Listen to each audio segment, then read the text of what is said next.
를 방어할 수 있는 2차 방어 시설로서 이 두 개가 한꺼번에 세워짐으로 인해 가지고 강력한 방어책이 되겠죠. 적이 마을 안으로 건너오지 못하도록 깊이 150cm의 도랑을 파고 환호를 따라 나무 담장인 목책을 세웠다.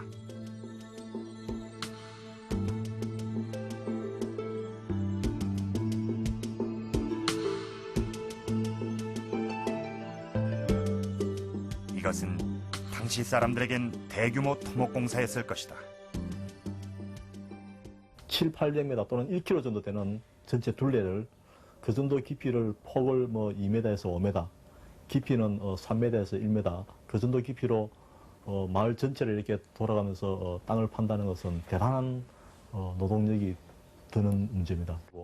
또 목책의 경우도 나무를 벌목해야 되고 전부 다 대체로 다 돌도끼입니다. 돌도끼 가지고 나무를 벌목해서 그것을 껍데기를 벗기고 따듬고 해서 나무 25cm 되는 나무들을 예를 지어서 마을 가장자리로 둘려야 되고, 그다음에 나무 기둥과 나무 기둥 사이에 다시 나무 판자를 또 만들어 가지고 또 다 이거 걸쳐야 되죠.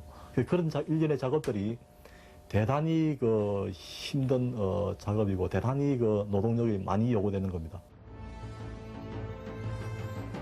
환호가 마을로 건너오는 사람을 막기 위한 시설이라면 목책은 공중으로 날아오는 돌이나 화살을 막는 방패 역할을 했다.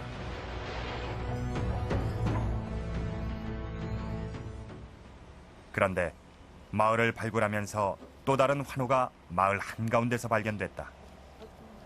이번엔 약 3m 간격으로 도랑을 2개나 판 2줄 환호였다.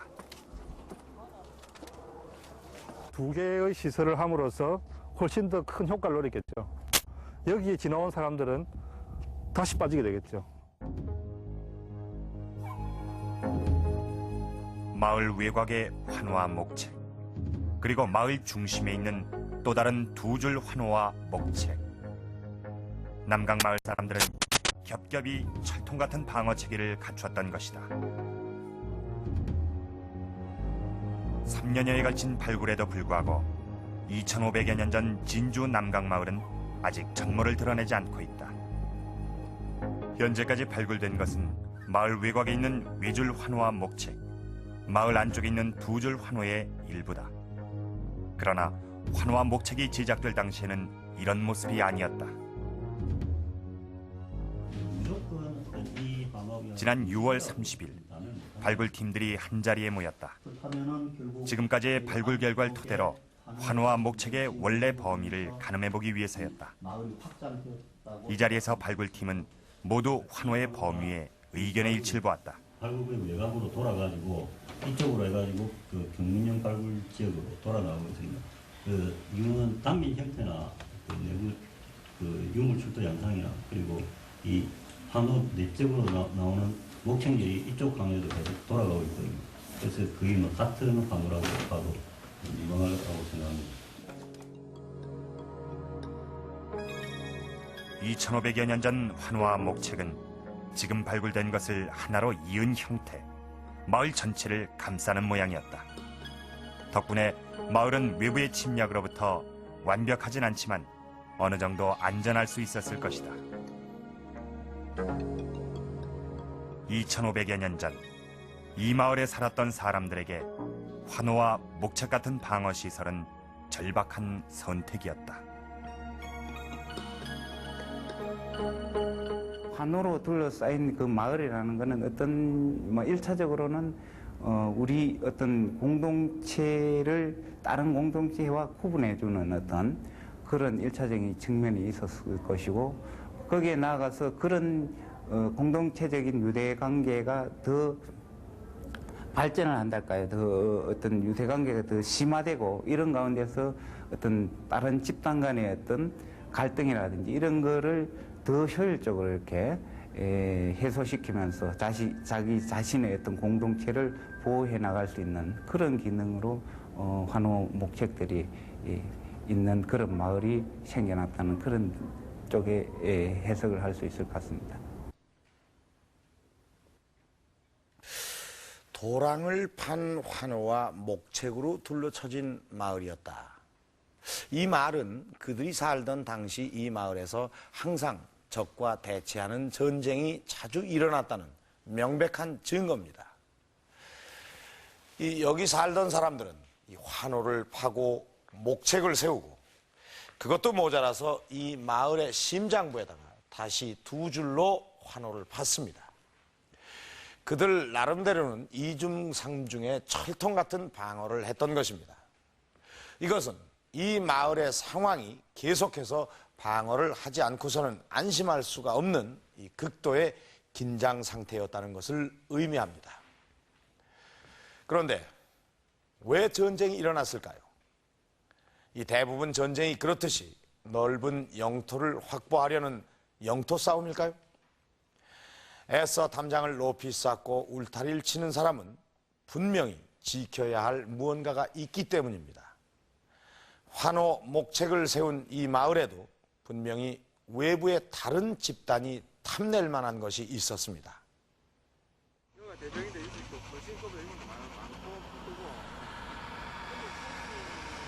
남강 유적 주거지 발굴지로부터 100여 미터 떨어진 곳에서 특이한 흔적이 발견됐다. 예, 여기에 보이시는 바와 같이 이렇게 검은 탄화물들이 나타나고 있습니다. 그래서 이것을 저희들이 이렇게 강가에서 물채질을 해본 결과 조라든지 수수와 같은 그런 곡물들이 검출되었고 특히 특이한 것은 이 시대의 그 보리 탄화맥이 검출되었기 때문에 보리 농업이 이 시대까지 올라갈 수 있다는 것을 이번 조사를 통해서 확인할 수 있었습니다.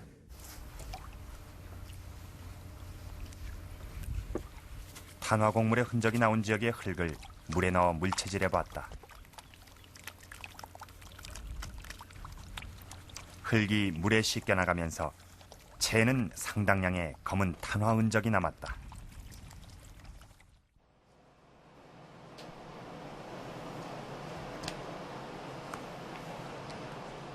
어떤 곡물인지 미세 촬영해 봤다.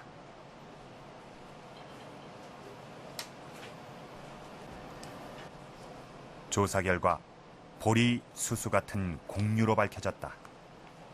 이미 2500여 년 전 사람들도 우리와 같은 곡류를 먹기 시작했던 것이다. 작물을 재배하기 위한 경작 방식도 지금과 크게 다르지 않은 것으로 보인다. 있고 또 거기에 또 복잡하게 또 어긋나게 해서 또 하나의 고랑이 있고 그 두 개의 어떤 고랑이 지금 중복되어 있는 상태인데 비교적 저 사선으로 내려오는 이 고랑은 비교적 이렇게 내부가 단순합니다. 아, 이렇게 비교적 단순하게 이렇게 하나가 계속 이어져 가고 있고 또 이게 교차돼서 나타나는 이 고랑은 이런 그 타원상의 수열들이 서로 이렇게 이렇게 어긋나게 양쪽에 두 열러서 수열을 이루고 있습니다. 그래서 이것은 작물을 심었던 그런 장소로 생각됩니다. 우리나라 최초로 청동기 시대 밭이 발견된 것이다. 밭은 두 개가 서로 어긋나게 이어진다. 한쪽 밭엔 구덩이를 파서 작물을 심고 다른 밭엔 씨를 뿌려 경작한 것으로 추측된다. 동시대의 사람들이 이러한 방향의 어떤 경작을 하고 난 이후에 아마 지력의 어떤 문제 때문인지는 모르겠습니다만 약간 어긋난 방향으로 새롭게 또 하나의 또 골을 파서 또 다른 그 경작 유구의 형태를 보이면서 새롭게 조성되고 있는 이런 상태를